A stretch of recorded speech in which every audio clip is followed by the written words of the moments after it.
नमस्कार दोस्तों, जय हिंद, वंदे मातरम। सभी प्यारे मित्रों का वेलकम, अभिनंदन है टीटी परिवार, शिक्षकों के परिवार जायसवाल कोचिंग सेंटर पर, पावर्ड बाय शिक्षा ही प्रकाश है। दोस्तों, मैं आपके साथ जायसवाल सर। इस सेशन इस प्रैक्टिस पेपर पर बात करने वाले हैं। बाल विकास प्रैक्टिस पेपर का 30 महत्वपूर्ण क्वेश्चन करेंगे आपके सिलेबस के अकॉर्डिंग, आपके एग्जाम पैटर्न पर। इन 30 महत्वपूर्ण प्रश्नों पर इस प्रैक्टिस पेपर पर आपके स्कोर क्या है, आपके स्कोर 25+ है या 20+ है, आपको कमेंट करके बताना है। तो चलिए इन 30 महत्वपूर्ण क्वेश्चनों को करते हैं। चाइल्ड डेवलपमेंट एंड पेडागोजी का प्रैक्टिस पेपर नंबर 15 है। सारे प्रैक्टिस सेट आप फ्री ऑफ कॉस्ट देख सकते हैं। फ्री में हर एक क्लास, हर एक कंसेप्ट है। आपको प्लेलिस्ट में चेक करना, प्लेलिस्ट में मिल जाएगा बाल विकास practice paper by Jaiswal sir. पहला प्रश्न है कि विकास के परिप्रेक्ष्य में समय के साथ होने वाले परिवर्तनों में निम्न में से क्या शामिल होगा। हम किसकी बात कर रहे हैं? विकास के परिप्रेक्ष्य में समय के साथ होने वाले परिवर्तनों की बात कर रहे हैं। रूप शामिल होगा, दर शामिल होगा, अनुक्रम शामिल होगा, या ये सभी शामिल होंगे? सभी कमेंट करेंगे। देखिए, जी हाँ, विकास के परिप्रेक्ष्य में समय के साथ होने वाली परिवर्तनों में निम्न में से क्या शामिल होता है? तो सभी लोग जानते हैं निम्न में से क्या दर शामिल होता है। जी हाँ, विकास की दर, समय की दर, सभी जानते हैं। दूसरा प्रश्न है, वह विचारात्मक प्रक्रिया जिसमें नूतन वास्तविक तथा उपयोगी अवधारणाओं का प्रस्तुतिकरण निहित हो कही जाती है। रचनात्मकता कही जाती है, अनुभव कही जाती है, बुद्धिमत्ता कही जाती है, या नवविचार कहा जाता है। तो वह विचारात्मक प्रक्रिया जिसमें नूतन वास्तविक तथा उपयोगी अवधारणाओं का प्रस्तुतिकरण निहित होता है, उसे क्या कहा जाता है? सभी जानते हैं, उसे ही रचनात्मकता की बात कर रहे हैं। जब भी विचारात्मक प्रक्रिया में नूतन वास्तविक उपयोगी अवधारणाओं का प्रस्तुतिकरण जिसमें निहित होता है, उसे क्या कहते हैं? उसे रचनात्मक कहते हैं। ध्यान दीजिए, किसकी बात कर रहे हैं? हम रचनात्मकता की बात कर रहे हैं। पहला ऑप्शन सही हो जाएगा। तीसरा प्रश्न आइए जान लेते हैं, समझ लेते हैं कि माता पिता से वंशजों में स्थानांतरित होने वाले लक्षण को क्या कहते हैं? पर्यावरण कहते हैं, जीन कहते हैं, आनुवंशिकता कहते हैं, यह होम्योस्टैसिस कहते हैं। देखिए, माता पिता में वंशजों में स्थानांतरित होता है तो वह हमारा जो लक्षण कहलाता है, वह हमारा क्या कहलाता है? सभी लोग जानते हैं। हम किसकी बात कर रहे हैं? हम आनुवंशिकता की बात कर रहे हैं। जी हाँ, किसकी बात की जा रही है? आनुवंशिकता की बात की जा रही है। ऑप्शन नंबर सी की बात की जा रहा है। चौथा प्रश्न यह है, निम्न में से सिद्धांतों में से बच्चे के बौद्धिक विकास 4 चरणों में संवेदी चालक अवस्था, पूर्व परिचालन अवस्था, सुदृढ़ परिचालन अवस्था या औपचारिक परिचालन को चिन्हित करता है। सभी जानते हैं कि जब भी हम बौद्धिक विकास या बालक के विकास की बात करते हैं, जीन पियाजे जी का नाम आता है। जीन पियाजे जी महत्वपूर्ण 4 अवस्थाएं बताई थी। जन्म से लेकर 2 वर्ष तक संवेदी चालक अवस्था या संवेदी गामक अवस्था, पूर्व संक्रियात्मक अवस्था या पूर्व परिचालन अवस्था 2 से 7 वर्ष, सुदृढ़ या मूल संक्रियात्मक अवस्था की बात करते हैं 7 से 11 वर्ष, और औपचारिक या अमूर्त परिचालन या औपचारिक अमूर्त संक्रियात्मक अवस्था यह कहलाती 11 वर्ष के आगे। अब इसमें पूछा गया इसमें क्या है? चिन्हित करता है। तो ये चिन्हित क्या करता है? एरिक्सन का मनोसामाजिक विकास का सिद्धांत को चिन्हित करता है, फ्राइड का मानसिक यौन विकास का सिद्धांत, या जीन पियाजे जी के संज्ञानात्मक विकास। तो हमने किसकी बात की? जीन पियाजे जी का नाम आया है, तो हमारा क्या हो जाएगा? यहाँ पे तीसरा ऑप्शन सही हो जाएगा। अब देखते हैं दोस्तों, अगला प्रश्न है कि एकीकृत छात्र केंद्रित अधिगम के लिए पाठ्यक्रम में निम्नलिखित में से क्या लाभकारी नहीं होगा?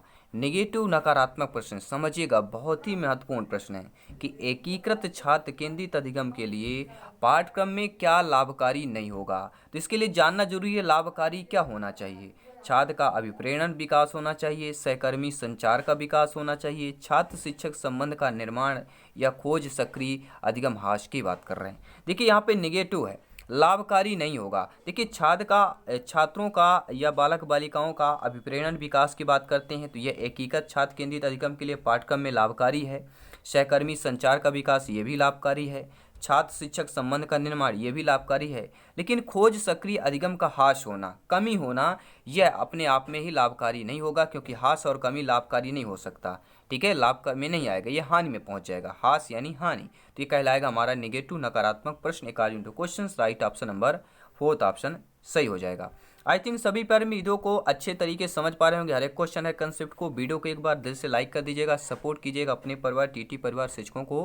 परिवार की बात कर रहे हैं। अगला प्रश्न देख लेते हैं, बुद्धि का कौन सा सिद्धांत समान बुद्धि जी और विशिष्ट बुद्धि एस के उपस्थित का समर्थन करता है? सभी लोग जानते, जी मतलब जनरल की बात करते हैं, एस मतलब सभी लोग जानते हैं किसकी बात कर रहे हैं, सभी कमेंट करें, विशिष्टता की बात की जा रही है।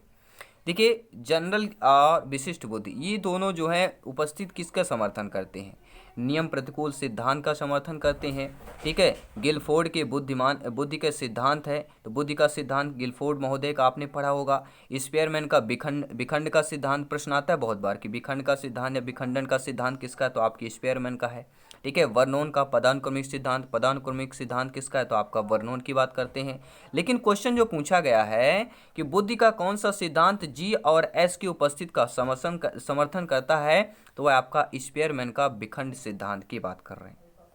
7वां प्रश्न आपकी स्क्रीन पर है, क्या पूछा जा रहा है? प्रतिबिंब अवधारणा, प्रतीक और संकेत भाषा, शारीरिक क्रिया और मानसिक क्रिया अंतर्निहित होती है। अनुकूलन में, प्रेरक पेशी विकास में, या समस्या समाधान में, या विचारात्मक प्रक्रिया की बात करेंगे। सभी कमेंट करेंगे जिनका सपना है अध्यापक अध्यापिका बनना, गवर्नमेंट टीचर बनना। सभी का वेलकम, अभिनंदन है। जयसवाल सर आप सभी का वेलकम, स्वागत, अभिनंदन करते हैं। प्रतिबिंब अवधारणा, प्रतीक, संकेत, भाषा, शारीरिक क्रिया और मानसिक क्रिया अंतर्निहित करती है। किसमें अंतर्निहित करती है? प्रेरक पेशी विकास की बात कर रहे हैं। जी हाँ, सेकंड ऑप्शन सही हो जाएगा। अगला प्रश्न है, सीखने की परिघटना में निम्नलिखित में से कौन आवश्यक घटक नहीं है? नेगेटिव नकारात्मक प्रश्न ये भी है। कैसा प्रश्न है दोस्तों? नकारात्मक प्रश्न है, ध्यान दीजिएगा, बहुत ही महत्वपूर्ण प्रश्न होते हैं। सीखने की परिघटना निम्नलिखित में से जो है कौन आवश्यक घटक नहीं है? ठीक है, अधिगमकर्ता की बात कर रहे हैं, आंतरिक अवस्था, प्रेरक, शिक्षक। सभी कमेंट कीजिएगा। तो सीखने की जो परिघटना में उसमें आवश्यक घटक आपका अधिगमकर्ता होता है, आंतरिक अवस्था होती है और प्रेरक होती है, लेकिन शिक्षक यहाँ पे जो है सीखने की परिघटना में आवश्यक घटक नहीं होता है। ये ध्यान दीजिएगा, कौन कौन होते हैं? अधिगमकर्ता, आंतरिक अवस्था और प्रेरक की बात कर रहे हैं। 9वां प्रश्न आपकी स्क्रीन पर है, क्या दिया गया? आइए जानते हैं, समझते हैं। आप लोगों का फीडबैक मिलेगा, ठीक इसी तरह फीडबैक अपना अपना करते रहना है, अपना अपना स्कोर बताते रहना है और कमेंट करते रहना है और तैयारी जारी रखना है। दोस्तों इनमें से कौन सा सिद्धांत यह दर्शाता है कि अपेक्षित व्यवहार के सन्निकट सकारात्मक प्रतिक्रिया तथा पुनर्बलन के फलस्वरूप व्यवहारात्मक विकास किया जा सकता है? शास्त्रीय अनुबंधन में, वाद्य अनुबंधन में, या ऑपरेंट अनुबंधन में, या सामाजिक अनुबंधन की बात कर रहे हैं? किसकी बात कर रहे हैं? ऐसा सिद्धांत जो यह दर्शाए कि अपेक्षित व्यवहार के सन्निकट सकारात्मक प्रतिक्रिया तथा पुनर्बलन के फलस्वरूप व्यवहारात्मक विकास किया जा सकता है, हम ऑपरेंट अनुबंधन की बात कर रहे हैं। अगला प्रश्न आइए देख लेते हैं। प्रश्न क्या है? शिक्षा शास्त्र वह प्रकार है जिसमें विशिष्ट शिक्षा की आवश्यकता होती है। शिक्षा शास्त्र पेडागॉजी की बात कर रहे हैं। जी हाँ, देखिए पेडागॉजी का 50% जो भाग होता है आपके 150 क्वेश्चनों में से होता है, लगभग 70 से 80 क्वेश्चन होते हैं और ये आपके लिए सिलेक्शन के लिए बहुत ही इंपॉर्टेंट होता है। तो शिक्षा शास्त्र का वह प्रकार जिसमें विशेष शिक्षा की आवश्यकता होती है, विशेष लोगों को दी जानी चाहिए, विकलांग व्यक्तियों को दी जानी चाहिए, बुद्धिमान व्यक्तियों को दी जानी चाहिए, या स्थानीय मुखिया द्वारा संस्थापित होती है। तो शिक्षा शास्त्र जिसमें विशेष शिक्षा की आवश्यकता होती है वह विकलांग व्यक्तियों को दी जाती है। किसके लिए? विकलांग व्यक्तियों को दी जाती है। अगला प्रश्न देख लेते हैं कि निम्नलिखित में से ऐसा संकेत जो बच्चों में दृष्टिबाधिता की समस्या सूचित नहीं करता है? दिशा निर्देश के अनुकरण में समस्या, उदासी की बात कर रहे हैं, ठोकर लगने के भय की बात कर रहे हैं, या दूरी मापने में असमर्थता की बात कर रहे हैं? तो राइट आंसर क्या हो जाएगा? देखिए राइट आंसर समझने वाली बात है। देखिए दिशा निर्देश अनुकरण में समस्या, तो दिशा निर्देश में दाएं बाएं करने में अगर समस्या आ रही है तो ये आपका दृष्टिबाधिता का समस्या नहीं होगा। दृष्टिबाधिता का समस्या है उदासी हो गया, ठोकर लगने का भय हो गया और दूरी मापने में असमर्थता, ये दृष्टिबाधिता के सूचित है, लेकिन पहला ऑप्शन नहीं होगा। 12वां प्रश्न क्या दिया गया? आइए देख लेते हैं, समझ लेते हैं और अपना अपना फीडबैक सभी लोग कमेंट करेंगे, फीडबैक करेंगे। जिनका सपना है अध्यापक अध्यापिका बनना, गवर्नमेंट टीचर बनना, वाक बाधित बच्चों का विकास किया जा सकता है। वाक बाधित सभी लोग जानते हैं, वाक यानी बोलने की बात कर रहे हैं। जो बच्चे बोल नहीं पाते हैं उनका विकास कैसे किया जा सकता है? कक्षा में अपने विचार को प्रदर्शित करने के लिए प्रोत्साहित करके, सही ध्वनि के उच्चारण के लिए सहायता करके, या उनके द्वारा कथित गलतियों को सुनने में सहायता करके, या मूल्यांकन के लिए विशेषज्ञ के पास भेजकर किया जा सकता है। तो जो बच्चे बोल नहीं सकते हैं, वाक् बाधित बच्चों का जो विकास है सही ध्वनि के उच्चारण की सहायता से किया जा सकता है। क्योंकि भैया बोल नहीं सकते हैं तो उनको जब सुनाई देगा, सही ध्वनि सुनेंगे तो वही चीज़ वो समझेंगे और वही चीज़ लिख सकते हैं। ठीक है, वही चीज़ आप लोग अच्छे तरीके से समझ सकते हैं। अगला प्रश्न है प्रतिभाशाली बालक का प्रश्न है। जी हाँ, प्रतिभाशाली बालक सभी जानते हैं, प्रतिभाशाली बालक की बात कर रहे हैं। तीव्र और आसानी से सीखता है, जो सुनते या पढ़ते हैं बिना रटे कंठस्थ कर लेते हैं, या वस्तु चिंतन की बात कर रहे हैं, या कम समय में ही अभिप्रेरण अनुसरण करते हैं। तो प्रतिभाशाली बालक सभी लोग जानते हैं, जो भी बच्चे प्रतिभाशाली होते हैं तीव्र और आसानी से सीख लेते हैं। तीव्र मतलब जल्दी से, आसानी मतलब बहुत ही ठीक है, कम बार समझाने पर, एक दो बार समझा लेते तो बच्चा समझ जाता था। ये प्रतिभाशाली बालक की विशेषताओं की बात कर रहे हैं। अगला प्रश्न आइए देख लेते हैं, स्क्रीन पर दिया गया है। सभी प्यारे मित्र कमेंट करेंगे, फीडबैक करेंगे, जिनका सपना है अध्यापक अध्यापिका बनना। हर एक भाई बहन गृहिणी सभी का वेलकम, अभिनंदन है टीटी परिवार शिक्षकों के परिवार जायसवाल कोचिंग सेंटर पर, पावर्ड बाई शिक्षा ही प्रकाश है। दोस्तों बात करेंगे निम्नलिखित में से कौन जो है मूर्तवाचक अवधारणा का उदाहरण नहीं होगा। जी हाँ, क्या देखिए मूर्त और अमूर्त ये दोनों ध्यान देना बहुत ही कंफ्यूज करता है। तो मूर्तवाचक अवधारणा का उदाहरण नहीं है योग्यता, कुर्सी, बल और गति। देखिए मूर्तवाचक की बात कर रहे हैं, सभी जानते हैं समझते हैं, क्या कहते हैं कि मूर्तवाचक अवधारणा का उदाहरण कुर्सी, बल और गति होगा, लेकिन योग्यता नहीं होगा। योग्यता मूर्तवाचक में आ जाता है। ठीक है, तो मूर्तवाचक अवधारणा का उदाहरण योग्यता नहीं होगा, कुर्सी, बल आपका गति हो जाएगा। 15वां प्रश्न है हम सभी में आवश्यकता के अनुसार अभिप्रेरण की शुरुआत होती है। हम सभी में, आप में, हमारे में, सभी में आवश्यकता के अनुसार जो है अभिप्रेरण की शुरुआत होती है। छात्र की वह आवश्यकता जिसे उनको सर्वप्रथम पूरा करना चाहिए, यह संबंधित है सम्मान से, शारीरिक से, सामाजिक से या आत्म अनुभूतिकरण की बात कर रहे हैं। सभी कमेंट करेंगे, कमेंट भी आ चुका है, फीडबैक भी आ चुका है, और इस प्रैक्टिस पेपर पर आपका स्कोर क्या है आपको अंत में जरूर बताना है। तो हम सभी में आवश्यकता के अनुसार अभिप्रेरण की शुरुआत होती है। छात्र की वह आवश्यकता जिसे उसको सर्वप्रथम पूरा करना चाहिए वह कहलाता है, सभी लोग बात कर रहे हैं, हम सामाजिकता की बात कर रहे हैं, सामाजिक की नहीं बात कर रहे हैं, हम शारीरिक की बात कर रहे हैं। बहुत से बच्चे सामाजिक ऑप्शन कर देते हैं, लेकिन ये गलत है, प्रश्न को समझना है। हम सभी आवश्यकता के अनुसार अभिप्रेरण की शुरुआत करते हैं। हम किसकी आवश्यकता के अनुसार, तो ये जो संबंधित है ये शारीरिक से हो जाएगा। ठीक है, क्या हो जाएगा, शारीरिक की बात कर रहे हैं। तो कन्फ्यूज नहीं होना है, हर एक क्वेश्चन हर एक कंसेप्ट बेहतरीन आपको कमेंट करना है, स्कोर करना है, और प्रिपरेशन और तैयारी को और बेहतर करना है और सिलेक्शन पाना है। पढ़ने की वह तकनीक जिसका उपयोग तालिका में स्थित शब्दावली तथा प्रसंग में किया जा सकता है कहलाता है की रीडिंग, री रीडिंग, स्कैनिंग या स्कीमिंग। प्रश्न बहुत ही इंपॉर्टेंट है, आपके टीटी एग्जाम में पूछा गया प्रश्न है, रिपीटेड प्रश्न है, संभावित प्रश्न है। सभी कमेंट करेंगे, कमेंट भी आ चुका है, फीडबैक भी आ चुका है। ये पढ़ने की वह तकनीक जिसका उपयोग तालिका में स्थित शब्दावली तथा प्रसंग में किया जा सकता है वह हमारा स्कैनिंग कहलाता है। क्या कहलाता है, स्कैनिंग की बात कर रहे हैं। अब देख लेते हैं 17वां प्रश्न क्या दिया गया है। कक्षा में किसी विषय वस्तु की परिचर्चा के समय, कक्षा में जब हम कोई विषय वस्तु की परिचर्चा करते हैं, चर्चा करते हैं, तो उस टाइम या उस समय एक अध्यापक के लिए आवश्यक प्रथम गतिविधि क्या होगी। आप सभी लोग भावी अध्यापक अध्यापिका हैं, आपकी नियुक्त होगी, आप अध्यापक बन गए, तो आप कोई विषय वस्तु की परिचर्चा कर रहे हैं, तो उस समय क्या अध्यापक अध्यापिका होने के नाते, शिक्षक शिक्षिका होने के नाते आवश्यक प्रथम गतिविधि क्या होनी चाहिए कि तर्क संबंधी तत्वों की व्याख्या की जाए, उद्देश्य की सूचना दी जाए, या विषय वस्तु को मौखिक रूप से बताना होगा, या श्याम पट पर विषय वस्तु लिखना होगा। देखिए विषय वस्तु की चर्चा कर रहे हैं, वो भी कक्षा में कर रहे हैं, तो सर्वप्रथम क्या होगा, कक्षा पर श्याम पट पर विषय वस्तु पर लिखना हो जाएगा। तो यह प्रथम गतिविधि आपकी आवश्यक कहलाएगी, किसकी, अध्यापक अध्यापिका की बात कर रहे हैं। अगला प्रश्न देखिए, स्क्रीन पर दिया गया है कि अधिकांश बालक अपनी मातृभाषा सीख लेते हैं। किससे सीख लेते हैं, 1 वर्ष की आयु में बच्चे सीख लेते हैं, 4 वर्ष की आयु में, 6 वर्ष की आयु में, या 2 वर्ष की आयु में बच्चे सीख लेते हैं। तो अधिकांश बालक की बात कर रहे हैं, बालक बालिका शिक्षार्थी विद्यार्थी की बात कर रहे हैं। तो अधिकांश बालक जो है अपनी मातृभाषा किस में सीख लेते हैं, तो 6 वर्ष का जो बच्चा होता है, अधिकांश बालक अपनी मातृभाषा को सीख लेता है, 6 वर्ष की अवस्था की बात कर रहे हैं।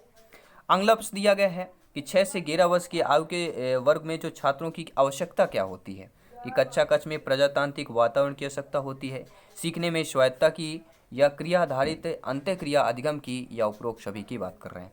तो 6 से 11 वर्ष तक की जो अवस्था होती है, सभी लोग जानते हैं बाल्यावस्था की बात कर रहे हैं। और इस आयु वर्ग के बच्चों में आवश्यकता जो होती है वह कक्षा कक्ष में प्रजातांत्रिक वातावरण की भी हो जाती है, सीखने में स्वायत्तता की भी हो जाती है और क्रिया आधारित अंतःक्रियात्मक अधिगम की भी हो जाती है। यानी डी ऑप्शन आपका सही हो जाएगा। उपरोक्त सभी की बात कर रहे हैं। देख लेते हैं अगला प्रश्न क्या दिया गया है। एक बच्चा ईर्ष्या प्रदर्शन करता है। एक बच्चा जो है वह ईर्ष्या प्रदर्शन करता है 6 माह की आयु में, 12 माह की आयु में, 18 माह की आयु में या 24 माह की आयु में। तो सभी जानते हैं, समझते हैं ईर्ष्या की जब भी बात करते हैं। देखिए, जब भी बच्चा 3 वर्ष का हो जाता है तो बच्चा क्या है, ईर्ष्या करने लगता है। कोई भी माता पिता के पास अगर कोई दूसरा बच्चा ले लेते हैं तो बच्चा रोने लगेगा, उससे ईर्ष्या करेगा। उसका खिलौना अगर आप किसी दूसरे को दे देते हैं तो गुस्सा हो जाएगा, क्रोध करेगा। तो ये ईर्ष्या कहलाता है। तो ईर्ष्या का प्रदर्शन जो है बच्चा 18 माह की आयु में क्या कर प्रदर्शन करने लगता है। तो आपका तीसरा ऑप्शन सही हो जाएगा। अगला प्रश्न देख लेते हैं स्क्रीन पर क्या दिया गया है।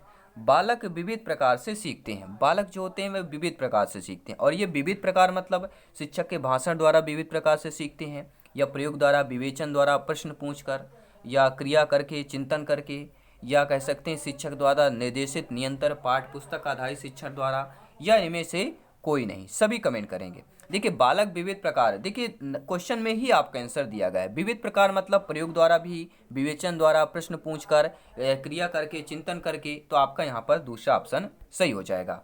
तो दोस्तों, हमने 21 क्वेश्चन कंप्लीट कर लिए हैं। टोटल हम 30 महत्वपूर्ण क्वेश्चन कर रहे हैं। और सभी प्यारे मित्र से निवेदन है, सभी प्यारे मित्र अगर फ्री में आप लोग नोट्स, पीडीएफ फाइल, मटेरियल प्राप्त करना चाहते हैं, ये सारे कुछ, तो आपको टेलीग्राम व्हाट्सएप ग्रुप पर मिल जाएगा। Jaiswal coaching centre, free of cost TT परिवार है। यहाँ पे हर एक क्वेश्चन, हर एक कंसेप्ट इंपॉर्टेंट है और एक नोट्स पीडीएफ फाइल मिलेगा। साथ ही साथ दोस्तों, इंस्टाग्राम पर अगर आप लोग हैं तो इंस्टाग्राम पर जायसवाल सर को फॉलो करें। वहाँ पर आप लोग डायरेक्टली मैसेज, चैट, जो भी प्रॉब्लम हो आप वहाँ पे पूछ सकते हैं। और MCQs वगैरह, नोट्स वगैरह भी आपको मिल जाएगा।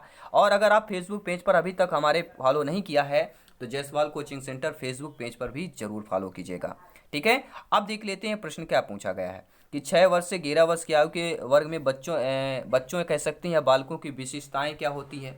किसकी आपका बाल्यावस्था कहलाएगा। 6 से 11 वर्ष तक जो स्टेज होता है वह बाल्यावस्था की कैटेगरी पर आता है, बाल्यावस्था की स्टेज कहलाता है। ठीक है, तो इस अवस्था में आयु जो वर्ग वाले बच्चे होते हैं तो बालकों की विशेषताएं क्या होती हैं। बालक स्वाभाविक एवं सक्रिय अधिगमकर्ता होते हैं, सीखने के लिए शिक्षकों पर निर्भर होते हैं, बालक शिक्षकों से ज्ञान प्राप्त करते हैं, या बालक सीखने में रुचि नहीं रखते हैं। तो क्या होगा, सही आंसर कीजिएगा। देखिए, विशेषताएं पूछा गया है तो बालक स्वाभाविक एवं सक्रिय अधिगमकर्ता होते हैं, सीखने के लिए शिक्षकों पर निर्भर होते हैं, बालक शिक्षकों से ज्ञान प्राप्त करते हैं, बालक सीखने में रुचि नहीं रखते हैं। तो बालकों की विशेषताएं की बात कर रहे हैं, सभी कमेंट कीजिए।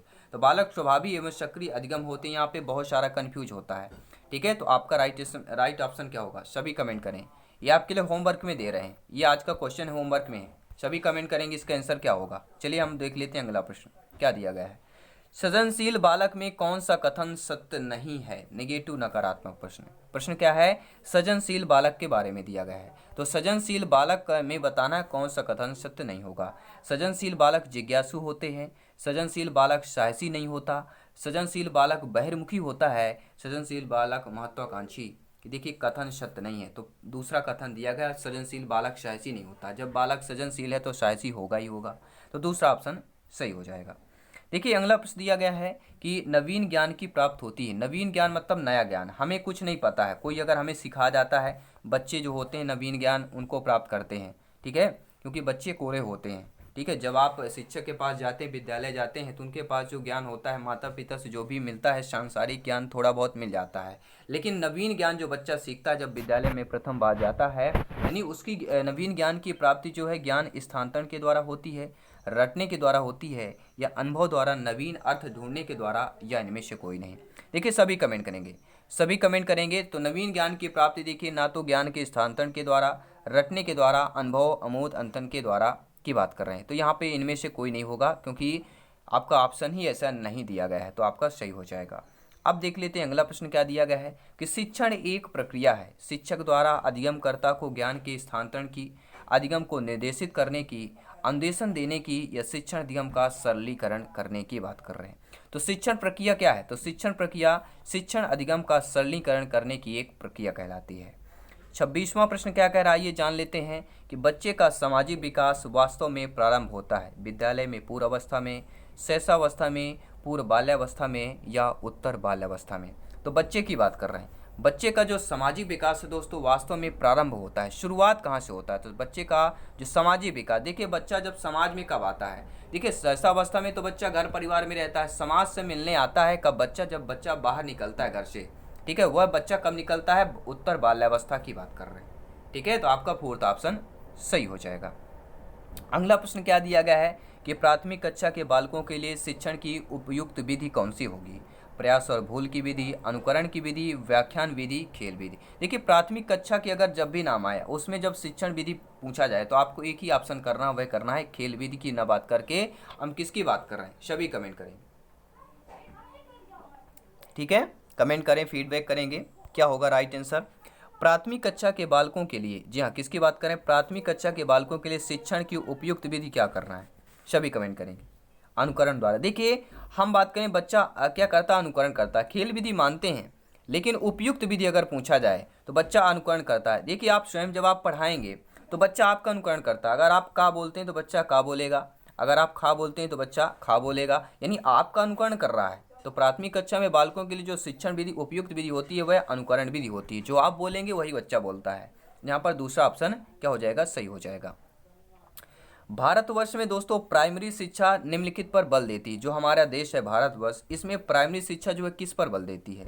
बोध का विकास करने में, आध्यात्मिक पक्ष पर बल देने में, विवेचनात्मक चिंतन का विकास करने में, या रटने को प्रेरित करने में। तो सभी इससे वाकिफ होंगे।